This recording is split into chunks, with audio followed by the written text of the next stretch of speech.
dulu terkait bedah buku yang udah ditulis oleh para narasumber kita dari mahasiswa Prodi Manajemen Universitas Pamulang. Luar biasa ya sahabat semua.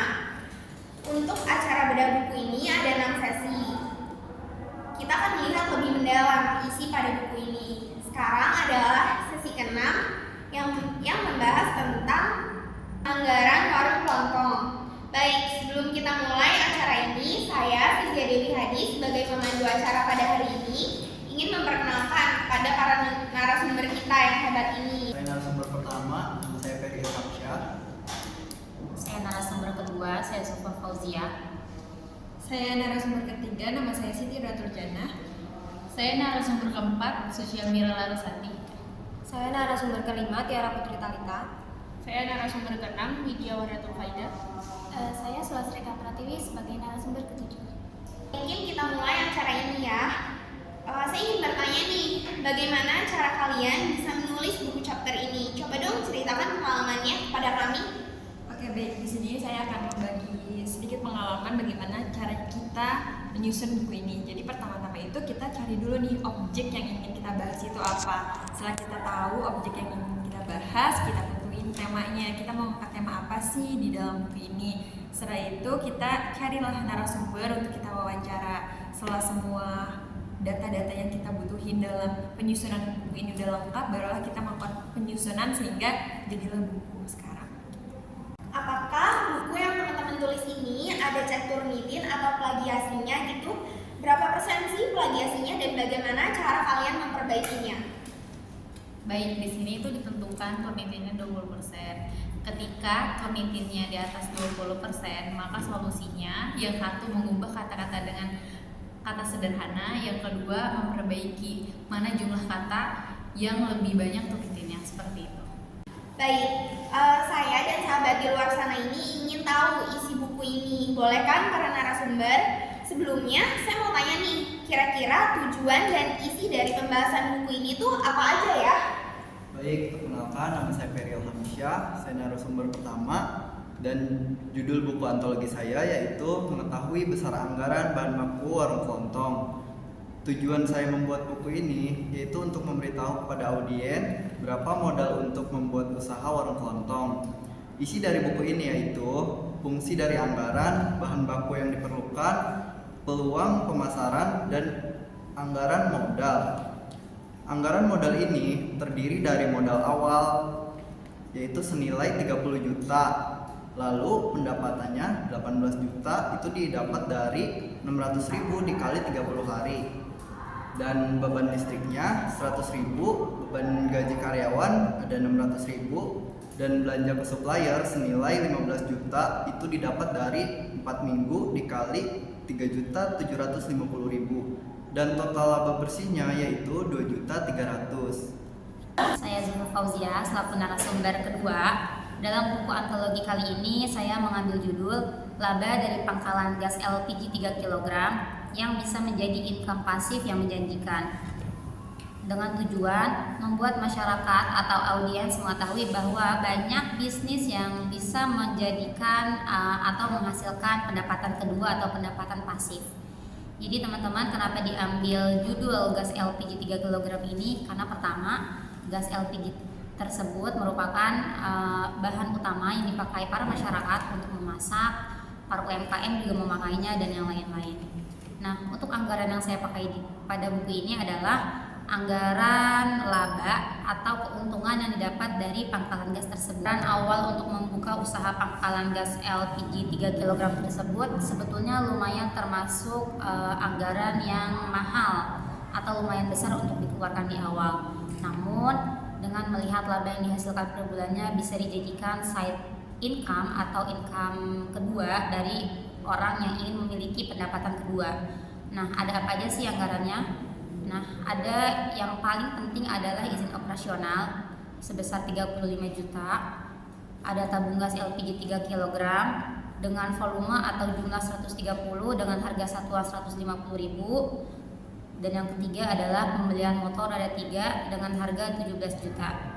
Untuk harga 17 juta tersebut adalah untuk motor dengan kualitas second. Nah, kenapa kita ambil yang second? karena teman-teman untuk membuka usaha ini kita bisa membuka dengan modal yang relatif cukup untuk kantong kita semua. Nah, untuk item-item atau biaya pendukungnya ada biaya sewa ruko sebesar 1.800.000, ada upah pekerja sebesar 1.700.000, ada bensin bulanan untuk motor untuk mengantar gas tersebut sebesar 400.000, biaya isi ulang gas terhadap PT pengisian gas sebesar 32 juta, dan yang terakhir ada biaya tak terduga. Nah, untuk semua ini kita kalkulasikan sebesar 66 juta. Nah, dari 66 juta tersebut kita bisa dapat 22 juta kotor untuk laba per bulan. Terima kasih. Baik, perkenalkan nama saya Siti Ratujana. Di sini saya akan membahas tentang buku saya. Di sini itu tema dari buku saya adalah Sejarah Bisnis dan Strategi Pengolahan Modal Warung Sembako di Sebuah Desa. Tujuan saya menulis ini adalah untuk memberikan wawasan kepada rekan-rekan mahasiswa atau orang-orang di luar sana yang masih bingung nih gimana sih cara kita memulai sebuah usaha seperti itu. Lalu isi dari buku yang saya tulis ini adalah ada tentang strategi pengolahan modal, terus faktor-faktor apa aja sih yang harus kita perhatikan dalam penganggaran modal. Lalu di sini juga ada strategi atau usaha-usaha apa sih yang kita bisa lakukan ketika kita menghadapi tantangan atau kesulitan dalam sebuah usaha. Di sini untuk penganggaran sendiri saya membahas tentang penganggaran kas. Di mana di dalam penganggaran kas ini saya menjelaskan atau merincikan pendapatan dan juga pengeluaran usaha warung sembako ini setiap bulannya gitu. Untuk pendapatan sendiri dari warung sembako ini itu biasanya sebulannya itu bisa dari 50 sampai 60 juta seperti itu.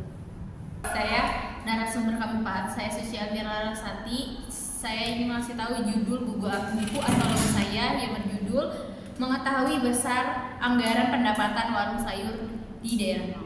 Nah, sebelumnya anggaran pendapatan ini penting gak sih kalau kita buat usaha?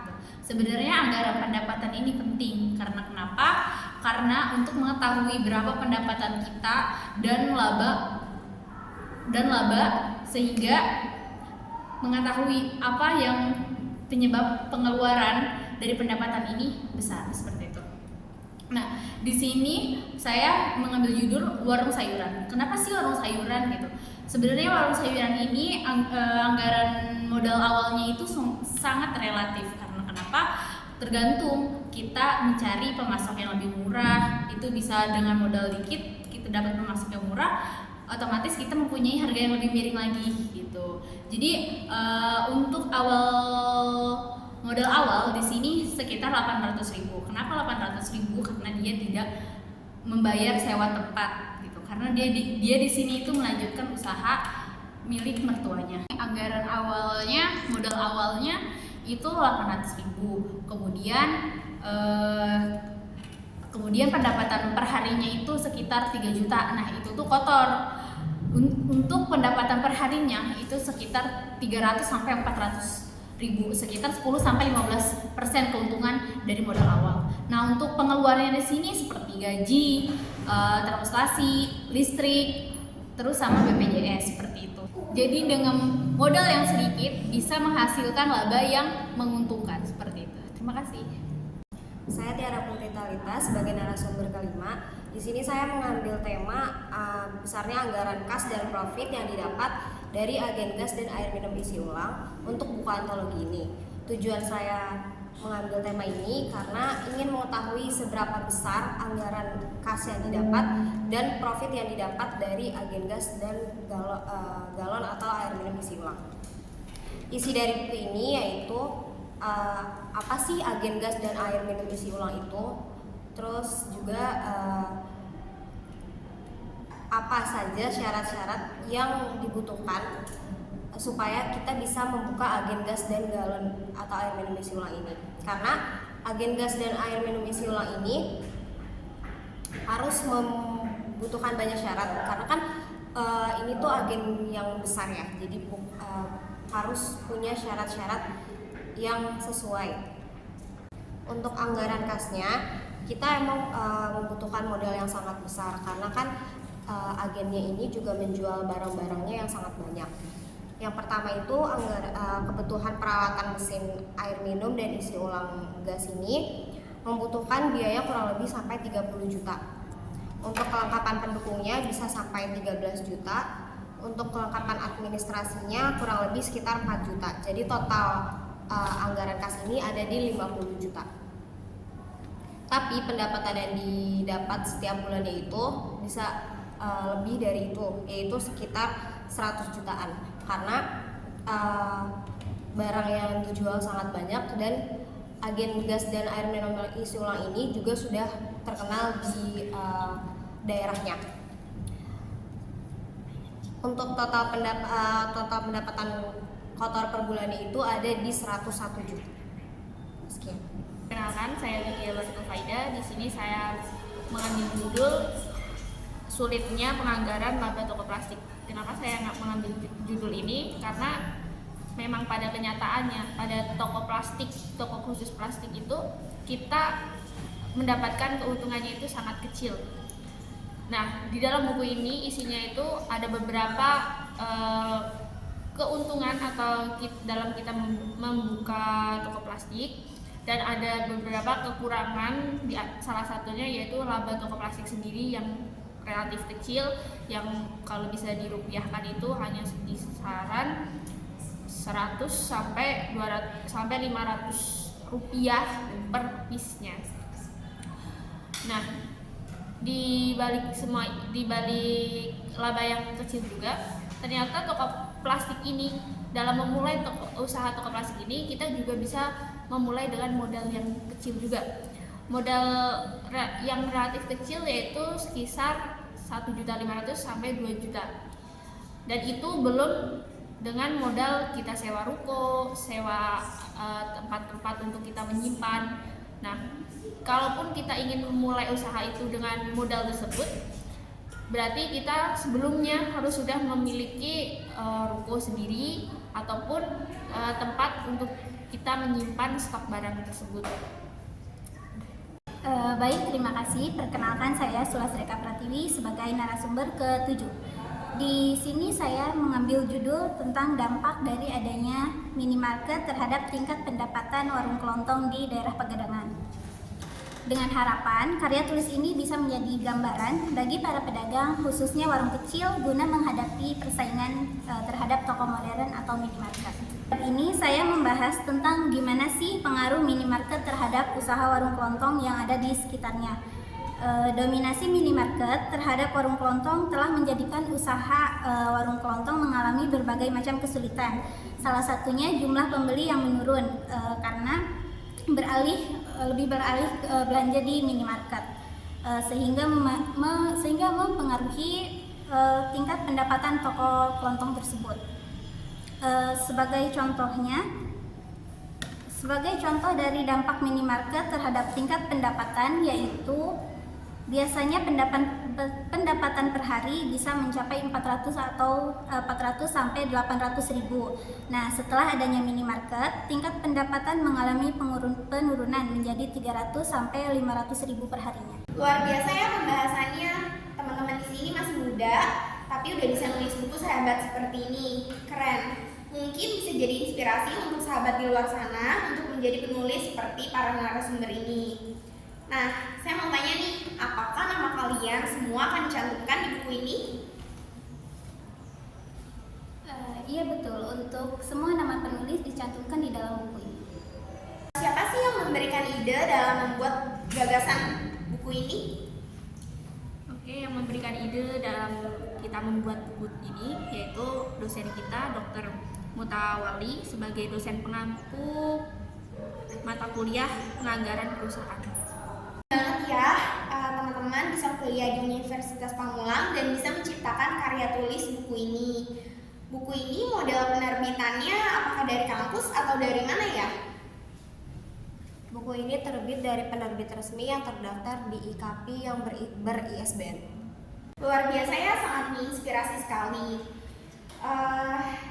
Terima kasih ya para narasumber sudah share informasi ke saya. dan para sahabat di luar sana. Sebelum kita akhiri, saya ingin infokan pada sahabat semua, jika kalian ingin lebih tahu tentang buku ini, bisa kalian order buku ini ya lewat nomor kontak di kolom chat YouTube kami.